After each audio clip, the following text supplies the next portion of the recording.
IVM.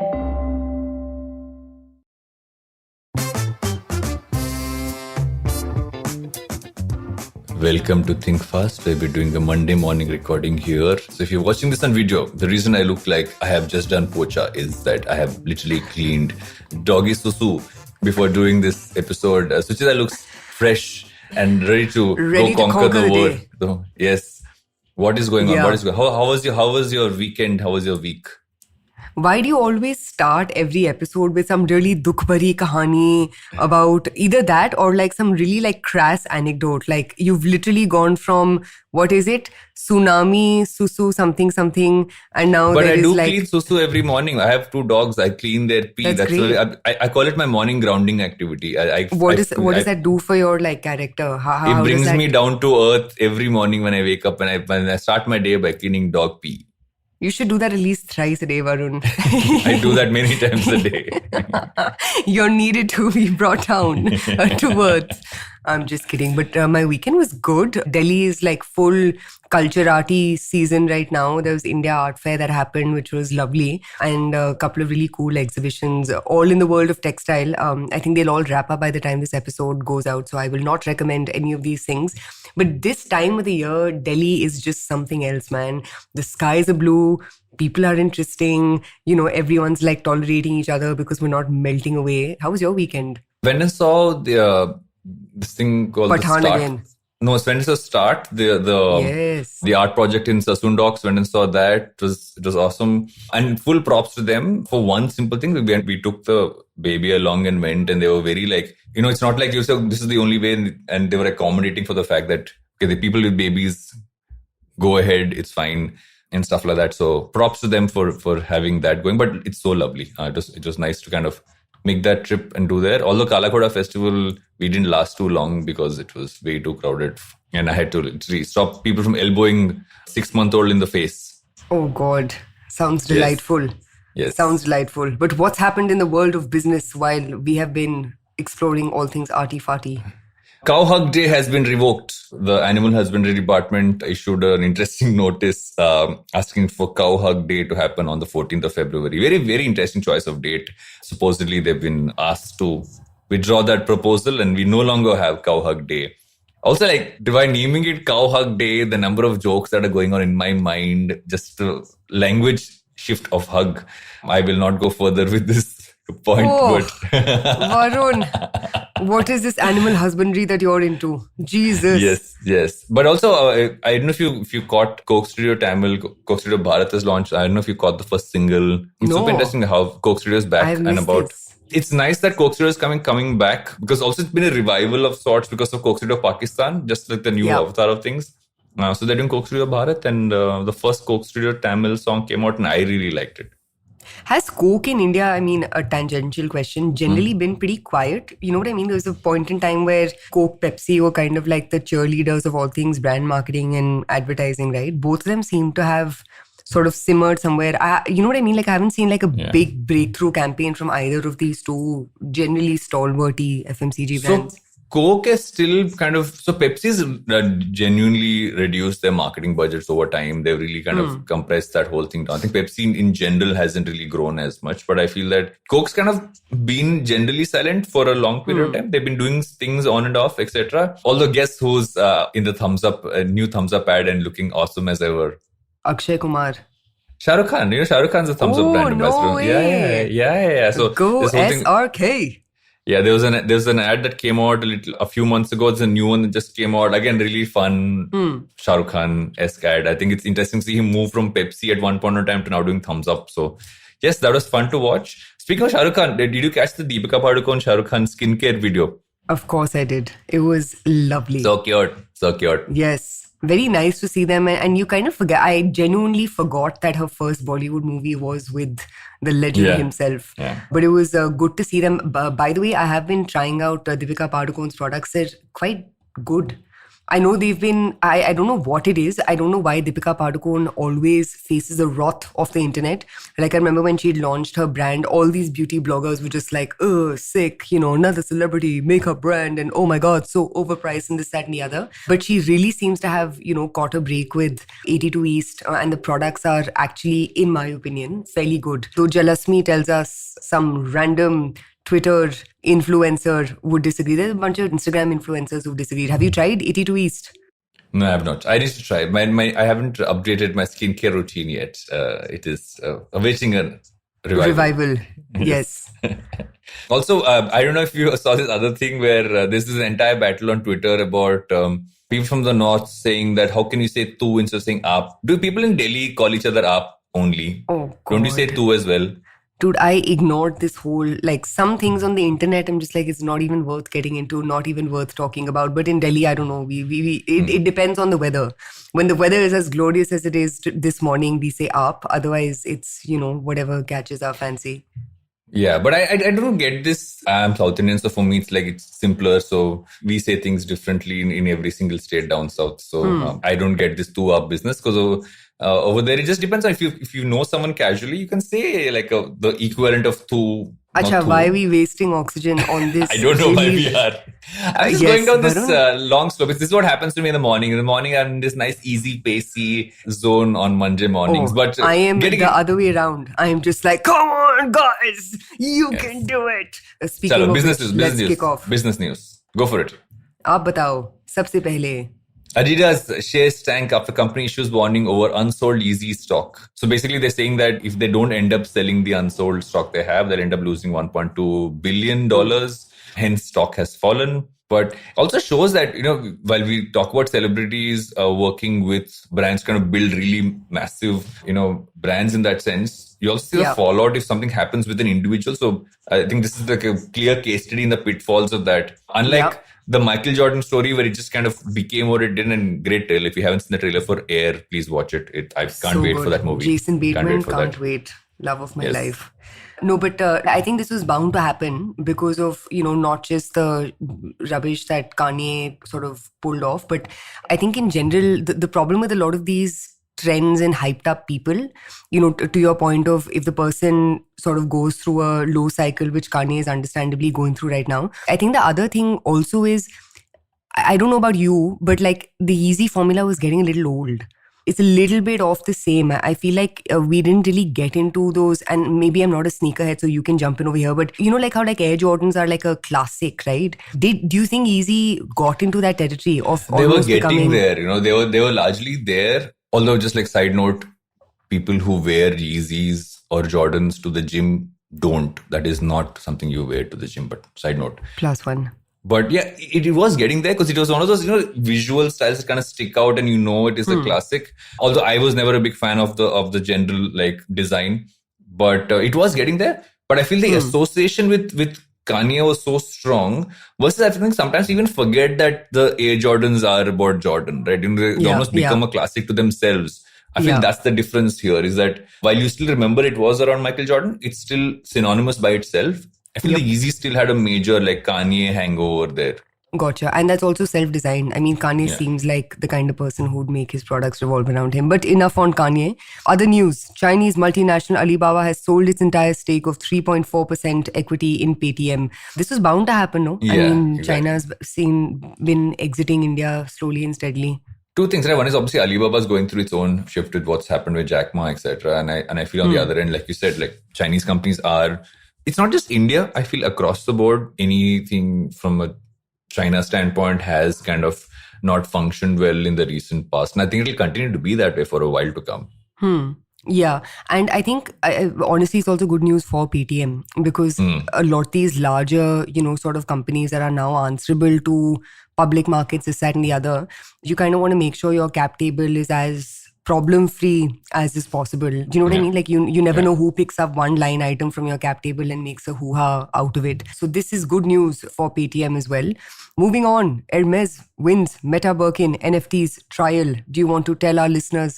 So basically, guys, Birkin is a very popular Hermes bag, sells for tens of thousands of dollars. And wasn't Bagworthy an Hermes bag? It was a Hermes Kelly. Bag was thinking I will dobara was. Look at you.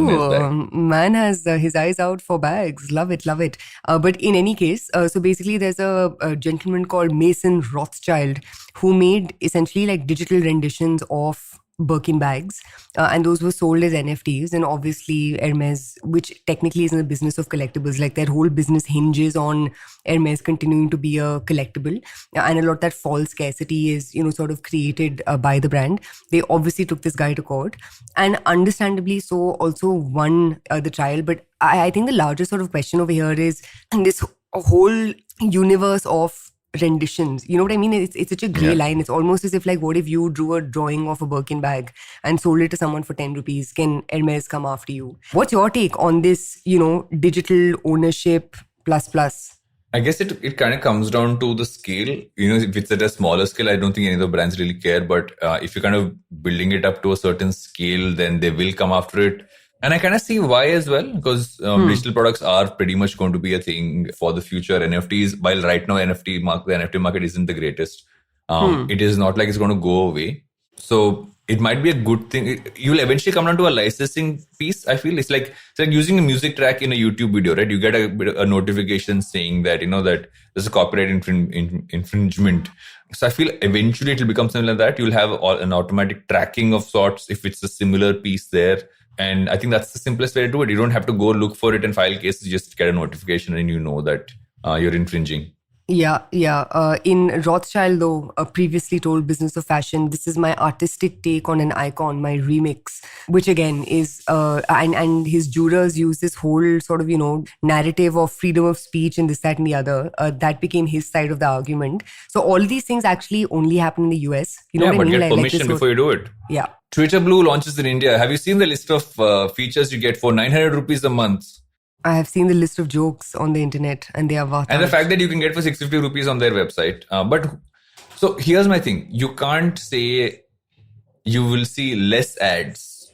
You have to say either you get no ads, the reason I pay for YouTube, and I know you don't pay for YouTube Premium, is because there are no ads. But here is saying less ads. Less ads is a very random statement to make. I do see people paying for it. There'll be enough people who will want that blue tick who will pay for it. I do not have a blue tick on Twitter. I'm very fine with that. Very chill about it. But I feel the other one which I was intrigued by, is that it allows you to upload longer videos. So that was an interesting one, just to kind of see where they might be taking this, because they have spoken about obviously sharing revenue with creators. Elon's tweeted this and Mr. Beast is responding saying, okay, this could be a game changer, etc. And then there is definitely a push towards video. You're seeing more video suggestions even in the trend section. So there is something happening on the video front. So that's the only thing I got out of this, but I wouldn't pay this money. Yeah, more expensive than, Netflix with shittier content. So yes, unsurprising. In other news, Chinese tech giant Alibaba is working on a chat GPT rival. At this point, who isn't, is my question. Next thing you know, that you will have Patanjali has its own chat GPT rival coming up very soon at the rate at which we're going. Everybody has a chat GPT rival. Yeah. Would be really funny that somebody makes a chat GPT rival, but you realize behind it, it's not really a machine. It's one dude typing away. Have a visual of that, like a chat GPT machine, but this is actually a person inside typing responses while they Google it. That sounds like something you would do. I would do that for sure. Yeah, it would actually be funny. You know what I mean? Just take over ChatGPT for a day and fuck around with it. Did you, by the way, see this thing? I don't know if you saw this. It was on Twitter. Someone's got a chart thela called ChatGPT. ChatGPT. I thought that was that's the best. Oh my God. That's the lowest common denominator of jokes. So you know what I mean? So obviously someone is going to No, but someone actually painted it on a chart stall. Yeah, on a stand, and took pictures of it, which were very strategically distributed through Twitter and WhatsApp also. Yes. But last news for today is Zoom is the latest tech company who's having major layoffs. About 1,300 jobs have been cut, but Zoom has kind of had this slide down from what seemed like unnecessary grace of growth. Early pandemic, but for Zoom it was bound to happen. They've literally become a feature. Who is the company? Yeah, 2000%. And it's, obviously a lot of people made a lot of money when Zoom was rising. You think they'll get acquired? By who? Microsoft? No. Dude, nobody at needs them what anymore. Price? Yeah. I don't think it's about people not needing them. I still think it's a valuable company. It's not like $100 billion Salesforce. I mean, everything like comes down to price. Also, it seems like Salesforce has more problems to sort solve. of like, yeah, exactly. In between the exodus of the leadership, Slack's integration into all things Salesforce. Who else actually could buy Zoom? Alibaba. LinkedIn, dude. LinkedIn is owned by Microsoft. I know, but But they have Teams. They have Teams, correct. That is true. You wouldn't outsource that to someone else. So ladies and gents, why don't you tell us, who do you think will be able to purchase Zoom? Patanjali will acquire Zoom. I don't know why I'm on a Patanjali trip today, but anyway. Yeah, you really are. I am appreciating this morning Patanjali energy. But moving ahead from my Patanjali energy, what are we talking about today? We're talking about your prediction coming true. LinkedIn India crosses 100 million subs. We will tap into that story. We're going to talk about Disney's announced massive layoffs, but also a major restructuring, and plus how Hotstar plays into, just like how their numbers have really kind of changed and subscriptions have kind of gone down. We're also doing a bit of a financials jump in with Zomato and Cred's financials, just kind of seeing if we can read something between the lines across both their financials.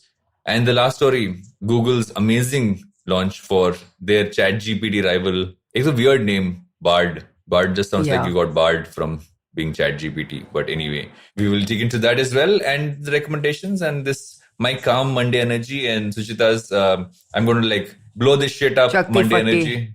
Yes. But we'll take a break right now and come back right after that for finally for saying that Suchita got a prediction right.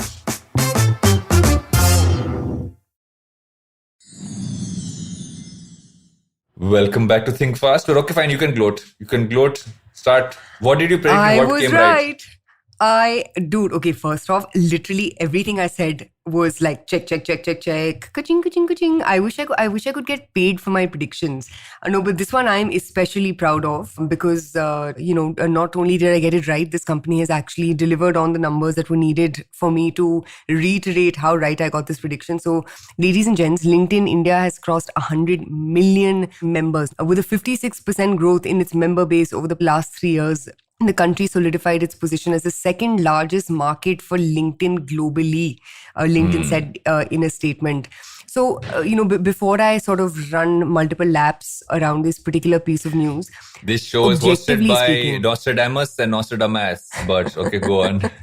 You really thought of that joke for 2 minutes. Yes, I did. Appreciate dad jokes in the morning. No, but genuinely speaking, what do you think LinkedIn India has done a kick-ass job of? I know you speak with the teams there.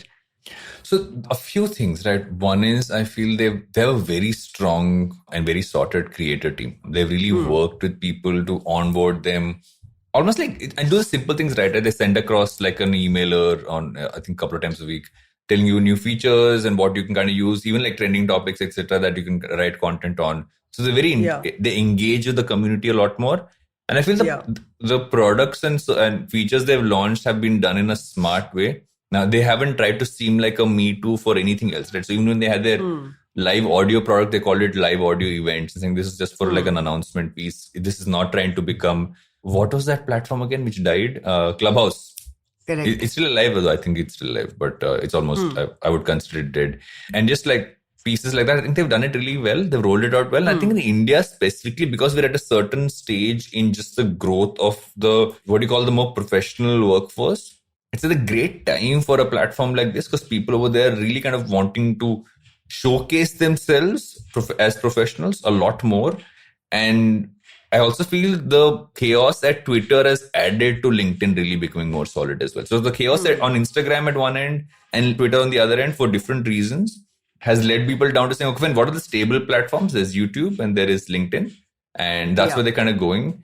And also, if you want to write content and not just make videos all the time, all that stuff, this is the best platform. And I've actually seen this firsthand, that written content performs really well on LinkedIn versus even you putting a video up occasionally. How interesting. No, so, just to take a cue from that, I think in India, there's two types of businesses that work, right? One are those that help you make money and the other are those that help you save money. And I think, LinkedIn has very squarely obviously fallen into that prior sort of bucket And I think for exactly that, it'll continue to grow. What will be interesting to see is there are a bunch of competitors who came up around LinkedIn. There was something, I'm forgetting what it was called, but it was focused more on like blue skill labor. But I think the toughest thing for LinkedIn to now sort of figure out is what is a blind spot that it's not noticing, specifically in the Indian context. One could, for example, be this blue skill labor thing with Jake. The second could be LinkedIn, from whatever my experience of it has been a fairly like English first, sort of platform. Will they go down the, Facebook route and try to play the Mao Dao Wow kind of game? So I think what would be interesting to see is what trajectory, what are the metrics that LinkedIn would value?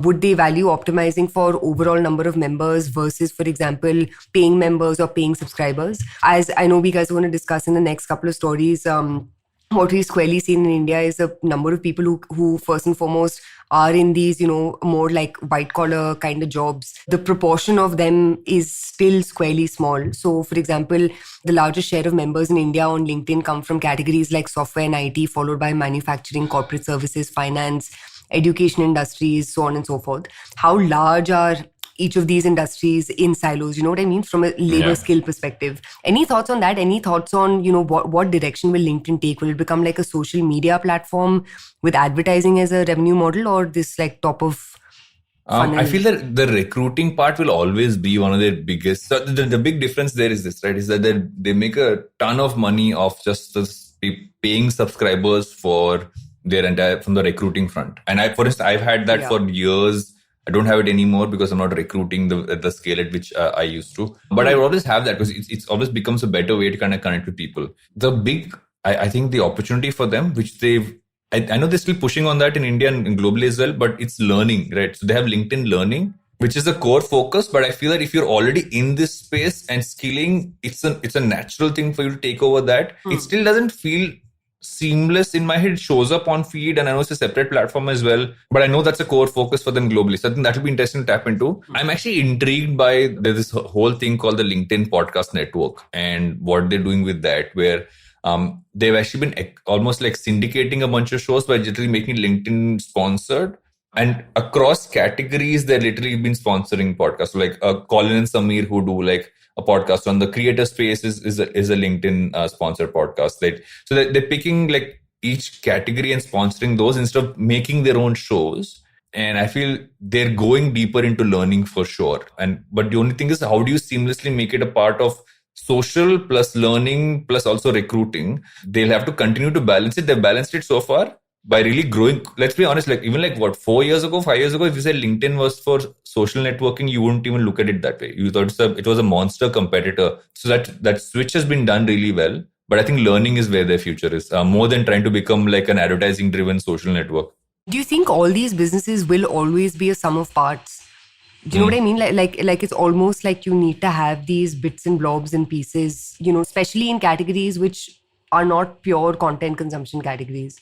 It makes sense, right? Because at some point, having multiple sources of revenue always helps. And while it's important for everybody to have advertising, I feel it can't be the only way you make money, because you're putting all your eggs into that one ad-driven basket, which again, like it changes everything from how the algorithm functions to what content gets prioritized. I mean, you're seeing that clearly with Facebook and what happened there. And although Facebook growth seems to be going up, so Mr. Zuck is doing something there. Yeah. But I feel in general, keeping this multi-pronged thing helps. And if you have like even a smaller set of paying consumers for a specific service, even if you're a social platform, I feel that's like a win-win. Nobody else has that. Yeah. And last question, as a part of this segment for you is, what do you think will be the LinkedIn killer? Because, with every platform that becomes bigger and larger, there's this equal push towards unbundling, right? And obviously there's unbundling that can happen across the stack. One could be, better ways of finding jobs, like that annoying thing, ZipRecruiter, that keeps showing up with its ads on every freaking podcast. You know what I mean?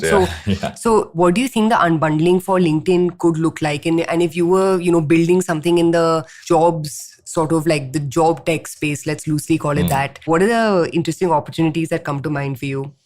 I mean, as of now, I can't see anything because nobody else is playing in this space the way they are. So either on one, I think in each of their core focus areas, they have competitors. So obviously you have like a Monster and Indeed, etc. on the recruiting front. You have all the entire edtech learning economy people on the skilling part. And plus you have on every category they have competitors, but no one's been able to crack the balance which LinkedIn has right now. So the only thing that can kill LinkedIn is if they lose that balance and they try to skew one side. But so far they haven't. But I don't see, I don't see anybody even trying to play in the same area unless Mr. Musk and Twitter do something radical, which is anyway what he does. He only does radical. That is true. Moving on, what are we discussing next? Talk about Disney. So I know Disney seems to be one of my favorite companies to talk about because I just generally love the media space, and who the biggest, biggest mouse in the game is Disney. So Disney's let go of a huge number of people, about 7,000, if I remember right, people were let go of. They also lost 2.4 million subscribers in the 3 months post December 31st. And basically what you learn from the numbers, you dig deeper into it, is they've actually lost a lot of people on Hotstar. And that's really what's given them that huge drop in member base as well. And so that's happening on one end. So the reason I picked this story was there's layoffs happening. They're losing subscribers. And the third front, they had an activist investor who kind of came in and wanted major cost cuttings to happen so that, they can kind of rectify their numbers, etc. And Bob Iger, who just kind of took over with Bob Chapek, did something very interesting with this whole announcement. Right? Obviously, the layoffs are never good, but, you're seeing layoffs happening across the board everywhere else. He's restructuring the entire company across the board, and he's making the layoffs a part of that restructuring. I'm just running through how he's restructured it. They basically going to have 3 core divisions. Okay. There's entertainment, ESPN, and parks, experiences and products. He's breaking them into that. He's giving more power to the creative folks again. But if you look at it, because they're broken up into too many smaller parts, there was too many smaller segments. Now he's making them 3 big chunks. People are saying the reason why he kept ESPN separate is they might actually hive off ESPN, although he's refuted that piece there. But what's also happened is because of this restructuring plus the layoffs, he's actually been able to not get the activist investor onto his board, which normally people do. And the activist, I shouldn't just keep saying activist investor. Let me find the name. He's kind of pulled out from wanting to be on the board. So it's a bit of a win for him as comeback CEO. But I would not call 7,000 layoffs a win anyway. But I feel that just generally I'm guessing he had to do this anyway because Bob Chapek, again, like everybody else, pandemic, overhired. And this, again, you have to pull back from there. And they were anyway too complex a business, so they're having to simplify. Yeah, I know it's easy to sort of pass the buck on Bob Chapek, and I know that's not what you're doing. But Bob Iger was a significant part of the business as, chairman before his sort of exodus. And let's remember, he's been out of the job as heading Disney for how long? 1.5 years? You know what I mean? And now he's back in the role. So I feel like a lot of the problems that are currently apparent about all things Disney also were, orchestrated under when he was still the overlord. So weirdly, there's a mixture of things that happened there, right? If you actually read into all the reports, in the insider reports, as soon as he became chairman, there was an entire, almost like an internal rift between him and Chapek happened. So while he was still chairman, he was the expectation is that, you're still kind of turn to him for advice, etc. And there was generally a shift. And Chapek made some very questionable calls just in terms of how he restructured entertainment, and they lost their entire mojo there. Also, I think again, to speak for him, the parks division would have suffered because of the pandemic majorly. But I feel what they've realized, and they anyway, this is what they decided when Bob Iger was CEO last, is that streaming is the future for them. But I'm guessing they're looking at streaming as, okay, how do we do this right? Considering even Netflix right now has an ad tier as well. So this is Disney also rejigging the fact that they won't see as much growth. And Bob Chapek had actually put in extra budgets to make so much more content and put on Disney Plus. And Iger's pulled back that budget as well. They're not spending as much as they were going to spend on creating newer shows and content. And so he's pulled back costs on all fronts. It's a $5.5 billion saving. Yeah. So a couple of things. Why do you say that Disney should go all in on streaming, or that streaming is the future of Disney? Because in my opinion, Disney's biggest moat is the fact that it is not, Disney's biggest moat is the asset, right? And then distribution of the asset isn't just controlled by Disney only. There are multiple avenues through which that can happen. No, I say already on streaming, I mean the fact that television is no longer going to be where they get our drive from. And they obviously had a huge television component. And even movies, if you look at it, while the big ones are still on screen, a lot of this is getting consumed on streaming now. So their huge entertainment aspect will go from being largely TV and, movie screen focused to being streaming focused. Well, I think the big event films will still kind of be something that pushed there. But this also shows that the whole TV piece is waning, especially in the Western markets. In India, it's still pretty strong, but you're seeing that happen. What I'm most intrigued by is the ESPN piece, is that they actually... I was going to say, because ESPN is their like AWS. It is their biggest, eyeball and money churner generator. Yeah. And also like their membership, it rose to 24.9 million. It increased by 2%, and even Hulu, which they own, another streaming service, it grew by 48 million subs as well. So those two, have shown some growth. There'll also be questions around how Hotstar is going to be dealing with this, because Hotstar obviously had to change their strategy post losing out on the IPL, which again became a point of contention, saying how could they lose out on that? But that buck has now moved. But it's interesting. It'll be interesting to see how this, because what happens with Disney oftentimes shows what will happen with all other networks. And especially in the US market, we have some networks who are doubling down on television even now. Like the Discovery, Warner Collective is still saying TV is a strong focus for them. And Disney saying no, TV is still there. TV is not secondary. And they're just calling it entertainment. And whatever's entertainment, we'll figure where it kind of goes. So there's live and product, there's entertainment, and there's ESPN. Which begs my question, what will happen to ESPN? But, last question on this, and then we can move on to the next topic. What in your opinion is a great outcome after all of these changes? Is it that almost that, each of these three things become different, run as different P&Ls? You know what I mean? Similar to how, YouTube, Google, or like Instagram, Meta, WhatsApp, Instagram, Facebook, WhatsApp, etc. would be structured. What do you think is a good outcome of this change? I think it streamlines what became a very complicated structure for them. So you might be able to kind of create more at scale, but yet be doing it in a simpler manner. But I think all companies go through this cycle, right? You simplify and then you complicate, and you simplify and you complicate basis where the market is at.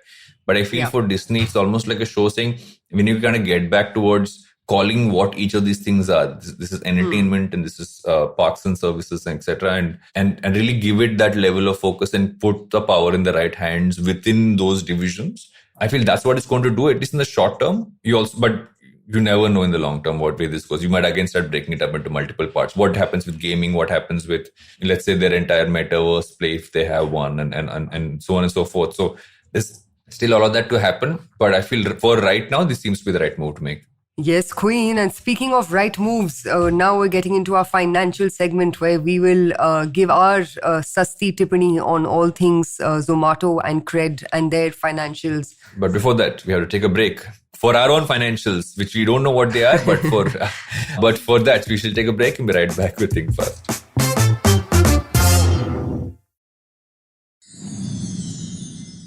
Welcome back to Think Fast, where two people who are not financiers or financial people don't talk about financials. We didn't have this problem last week because we had a finance Smarty Pants. Finance Smarty Pants sounds better than Finance Guru on the show. But just Zomato and Cred both had their financials come out. Zomato posted a consolidated net loss of 347 crores, which a year ago was 63 crores. And it was 251 crores a quarter ago. But their revenue from operations surged 75%. So I don't know if you saw anything here, which I know there's a few things which were tweeted out online by other people, but I don't know if you saw anything which intrigued you about the Zomato numbers. Yeah, no. So I didn't really deep dive, into any of these. Obviously, one thing that came up was food delivery as such as a business seems to have had a bit of a slow quarter last quarter. At least that was, one hot take on the overall segment. I think obviously it was kind of funny to, have them say things like, oh, we have turned positive at operating level. And within brackets, excluding Blinkit. And just like, dude, that still is a very, big part of your business and how you operate. I didn't see any remarkable sort of like announcements as a part of this quarterly result. In fact, I just got a quick ping from the Economic Times where apparently Zomato has pulled out of 225 smaller cities due to quote unquote not very encouraging performance in recent quarters, which totally makes sense. I mean, even in the US, food delivery still very much a top 10% consumer, kind of use case and app, or, whatever. Basically, even in the US, if you look at brands like Postmates or any of these other guys, a lot of their business is dependent on your alpha consumers in a country. And I was surprised to even know that Zomato was available in 225 additional cities outside of, the top 12 to 14. So nothing specific that caught my eye. What about you, man? Sajid actually had this interesting tweet about Zomato's users, right? There's that 5% of Zomato's users account for 45% of its total orders. And which means basically they're greater than 50% of the total value. So I feel that's an interesting one to talk about, right? Because, and again, we've both spoken about this. While we talk about the scale of the Indian consumer base, the actual spending consumer base is still small comparatively to the what we've always talked about. India has we are not a billion consumers. We're still in that, we're in that, how many million? 100 million consumers of sorts. Top 30, 14 million, man, not more than that. And also, do you also feel that this is the problem with food delivery specifically? Because, your average order value is also kind of small, just from a cost perspective, because of, it's you're ordering food. And then on top of that, you add, this is the category there. At some level, as much as we talk about building businesses for scale in many categories, is the problem that we're not building businesses focused on, okay, I'm not building for the billion, I'm building for the 100 million, maybe even the 10 million. Are those the businesses that will eventually always remain more sorted? But again, I might be simplifying here. Again, man, I think it depends on the categories. And, we've discussed food delivery multiple times in the past. And when I was rambling in the beginning, I also mentioned food delivery is notorious world over. So it's not like it's an India issue. It's a, world over issue. However, unlike, say, for example, the US. So last year when I was in New York, I would order like a, $10 ka sandwich. And the taxes, delivery fees that are slapped on top of that is literally an additional $11. So something that could have cost me $10 if I just trekked over, 3 blocks, you end up paying $21 for. And that behavior is affordable in the context of cities like New York, Los Angeles, Chicago, Austin, and maybe a handful of others.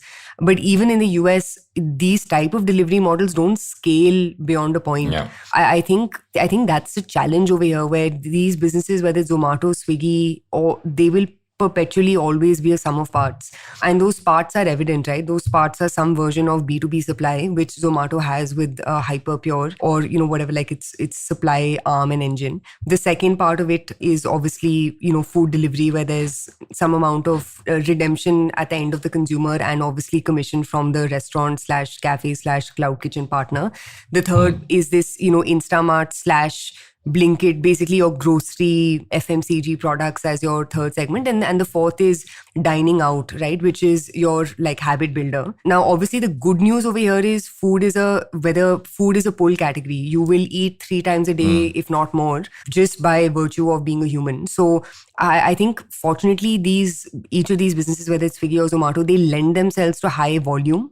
Though obviously what is left to sort of figure out is what of this volume can actually be captured in more, robust, high margin and unique ways. And I think that's where the B2B piece could become really interesting, because it's almost like, you're going full stack with your restaurant partner. So I think that would be my, There's another thing which financial take. Govind Vashne on Twitter as well, on the same, he replied to the tweet that Sajid put out on Zomato, saying that Blinkit actually has a more diverse base. They only present, and maybe because they're only present in top cities, so they have an average order value of 550 rupees, and so which that could be interesting. By the way. But if you look at the fact that they're only in small places, and they're seeing that average number of orders per person per quarter is 10 orders, which is, if you look at the smaller base and this, then I agree, it doesn't seem like a large number. Do you think that's why they're not combining it with ridiculously low AOV? I'm actually shocked it's this small. But also it's quick commerce, right? So which means what people are ordering are very basic things there. But then we're digressing into a whole other thing, which is quick commerce really a necessity? It's not. or Yeah. is big basket the way, you know what I mean? Like I would any day put money into a big basket than I would in any of these, quick commerce. I don't know if you read this news companies. about Dunzo. Just to quickly digress into quick commerce, is that Dunzo is now shutting down a lot of their own dark stores and now moving back to getting a lot of this stuff from how they did earlier, get it from the Kirana stores and get from the other things as well. So they're actually doing that. So quick commerce, I mean, we've called it for a while. It's not sustainable. And there's no, honestly, the truth is there is no like reason for it to exist. You know what I mean? Like I am generally very tepid on impulse as a, consumer domain which triggers purchase, because the problem with impulse is just like lack of predictability and lack of, trigger creation. You know what I mean? Like how do you build a business around, not knowing what consumption triggers for those categories are or aren't? And maybe I'm also saying it because I haven't like read up enough about this space, but for any business to see long-term success, which is why I'm bullish on models like Big Basket, there has to be predictability in purchase patterns. I'm not sure if those are very evident in the case of, all things quick commerce. Yeah. And so moving from Zomato's numbers to Cred's numbers, Cred also announced their financials and their accumulated losses of 1,279 crores. But their revenue grew at a larger pace by about 4.4x, which is 393 crores. I still feel Cred's looking for, it's tough to define what Cred is in terms of the core revenue driver, because they have so many things there, right? They obviously have the cash thing there. There is Cred Pay. They also have the store. There's Mint. What is your like broader take on Cred's business? So here's the thing, right? Sajid, in fact, himself had posted this really interesting tweet on market protection, where I think this is a sign that we have to get Sajid come in as a guest. Yes, Sajid, if you're listening, come back to the show. No, but going back to Sajid's tweet, he identified this interesting sort of like data point where if you look at HDFC, which is arguably the best sort of like company that's come out of India in the past 2-3 odd decades. If you look at something like an HDFC, their overall monthly users, right, that number hasn't scaled exponentially. So it's not like these numbers are going from 60 million to 120 million. Like even if you look at Paytm, for example, its number, which is MTU, monthly transacting users, it hasn't grown exponentially. It's been at that, it's generally been in between 67 to 80 million odd transacting users.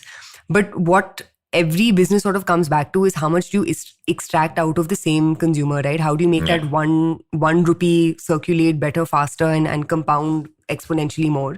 And now bringing the conversation back to Cred, I think that's what, in my opinion, they're doing a good job of, right? I think they've done a good job of acquiring this, top tier consumer. Now, obviously, what's left to see is how much of this continues to happen in the form of an app, and how much of this, you know what I mean? Like for how long will Cred continue being a technology company? When does it sort of, add operations, add a little bit of offline into its overall, customer suite? I think that really is the next thing to see. But what about you? I'm not a Cred consumer. Any 2 cents from you on, what you use Cred for and where you see their business, what do you see their business morph into?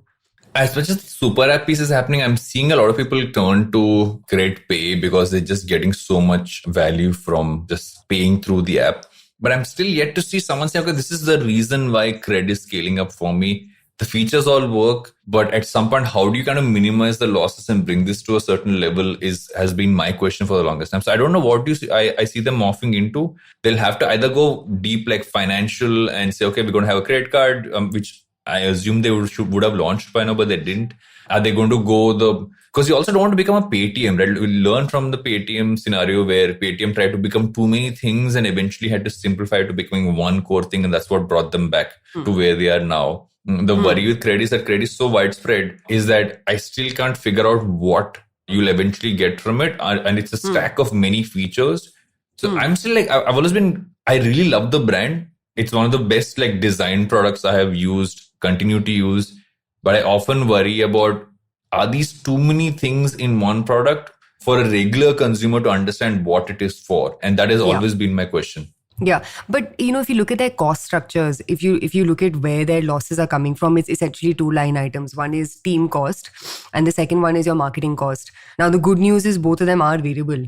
So the good news is both of them can be brought down if the need arises to bring it down. It's not like they have like some crazy asset investments that will take extremely long to build liquidity out of. So I think that's a good news in their case, where a lot of their cost structures seem to be, you can sort of like play around with those knobs and bring those lower. But yeah, agree with you, man. It'll be interesting to see how they bring operations. Yeah. Would be fun to see how this can become a B2B product as well. Like, could you take some of these and make them something which a company can plug into, where it helps people, pay their bills, pay the utilities. It's like, I as a company, if I have one platform, my employees can tap into, do all the stuff they have to pay for in their households. Like how Jupiter, etc., kind of let you, I think, take out your salary whenever you want to in the month. I think it is Jupiter which has that feature. It could be interesting for that, because I'm a huge fan of boring businesses. And I feel this is the boring way in which Credit can actually make a lot of revenue by just like taking this stack and giving it to actual companies. And that could be really interesting. Let us see what Mr. Kunal Shah does next. Yes, and we have one more story. So we shall do this before we go into recommendations, which is the most interesting one, which is our lovely announcement of Google's Bard in their fights against OpenAI and Microsoft ChatGPT. Oh man, this is like a demo gone to hell, is what that was. Extremely embarrassing for all parties combined. And I will be shocked if she or him, whichever, or they, them, has not lost their job because of this ultimate faux pas snafu. So suppose there's an entire, so basically for those who haven't seen this, a GIF was shared by Google showing Bard answering the question, what new discoveries from the James Webb Space Telescope can I tell my 9-year-old about? Bard offers 3 bullet points in return, including one that states that the telescope took the very first pictures of a planet outside of our own solar system. But a lot of astronomers immediately responded and saying that the first image of an exoplanet was taken in 2004. So it got that fact wrong. So it's like something you have shared. It is about marketing material of sorts. And you got that wrong. And there's actually a bunch of interesting articles like this. I think CNBC, Business Insider, etc. kind of put out saying internal Google employees are mocking their own company and their CEO, saying that they just basically rush too quickly to do this. Yeah. And this thing that we botched it and we rushed it. And so that's also happening internally as well. But it shows the first time that Google's kind of sat on this whole search piece. And now they're rushing to catch up. And sometimes when you've been like chilling for a while and now you got to jump up and run behind it, stuff like this happens. Yeah, and I mean, what is evident right now is Google is shitting bricks. Yes. I didn't think ChatGPT would, elicit such a visceral response, but I guess this is one of those things where Google has to ring fence its single biggest, money maker generator. But let me ask you this, right? I think a lot of the questions that haven't been answered around ChatGPT is, what does a business model look like? So, for example, right now they have some form of subscription. They have about 100 million odd users on ChatGPT, but over a period of time, something's got to give, right? Like either this technology, becomes a B2B thingamajig and it's sold to companies, and companies end up building on top of these particular layers, very like Azure-esque. Or, for instance, this takes a B2C route where this Bing plus ChatGPT actually ends up taking away that 1-2% of market share from Google, which is significant. It's significant for Microsoft. In the grander scheme of things, it may be, a bit of a blip for Google. But my question to you is, what do you think advertising on ChatGPT could look like? / what do you think is a business model of all things ChatGPT? I feel that just taking the Microsoft side of things, which is a interesting one. Satya Nadella did an interview with The Verge and he kind of tapped into how they look at this as an ecosystem, right? They're not looking at this as, okay, we'll just put ChatGPT into Bing and that's going to be our Google rival. They put it in their browser, which means the Edge browser suddenly seems very interesting compared to Chrome, where you literally have it coming on the side and respond to things on a site you might be on. They're putting that into Word, Excel, and PowerPoint and the entire Office suite. Yeah. Plus, again, boring business, B2B business, they're putting it into their Azure suite. So if a company is using their servers, their web services, then this comes in there to make that more intelligent. So if you look at, they've literally been able to integrate, and props to Microsoft and for really having thought this one through and done it smartly, I mean, at least so far, to really put it across their entire suite of products, B2B as well as the other ones. And so for Google, it's that part, right? Because they haven't been able to really grow that part of it. Their cloud services isn't as big as, let's say, an Amazon or a Microsoft is. So I feel for OpenAI, because of this massive partnership with Microsoft, their monetization from other places this is almost like a showcase for other companies to say, okay, this is how I tap into it. So what stops someone else to also kind of do the same thing that Microsoft's doing in some form or the other? I mean, basis they're being allowed to, because I don't know how deep that integration is in the contract with them. But I guess that's the case study. But what you're saying is distribution. So what you're saying is that they've distributed this better. But like distribution is cool. Distribution drives adoption. But what's finally going to help them make money out of this? And essentially any media business. I think Microsoft is paying them enough money. So. No, I'm saying forget OpenAI. Microsoft may be paying them enough money, but Microsoft's also expecting a return on this investment over a period of time. And sure, that return may come from, a growth in market cap. It may not be linear. You know what I mean? It may not be like this feature is going to result in XYZ. But at the end of the day, even if you look at something like Bard or Google's whatever attempt in getting into all things ChatGPT-esque, there has to be an ROI on this. There has to be a way to monetize this. I feel that it's a stack you build on top of. So it's like almost like a no-code solution, if you call it that. Maybe not a no-code solution, but you have this almost like, take it almost like a Ruby on Rails kind of a piece, right? So Ruby on Rails, just for people from programming standpoint, was basically you had Ruby, which was the programming language, and you put it on, and it kind of got shifted to being built on Rails, which meant that anybody could kind of use that automation to automate repetitive tasks when you were coding. So you could take ChatGPT almost in that side of things for any company to say, this part I don't have to build myself. I can just literally plug into this as a software service. So I feel that's where they could make a lot more money. Because I feel that subscription revenue would be massive. Advertising is going to be tricky, because my only point is, if you go on this intelligent, you also have to have too many guardrails to do advertising in a way that doesn't become problematic. Like, what stops a ChatGPT from stating something like a fact which might be incorrect, let's say product benefits that you might get from something. So who's going to check all of that stuff? I feel that's where it can get creepy. I feel this part could be much easier for them to do, just to a plug and play for people to build their products off it. And with that, we're almost done. We're going to take a break. We'll come back while we think about what a recommendation. Oh yeah, I have my recommendation ready. So perfect. Let's go to recommendations.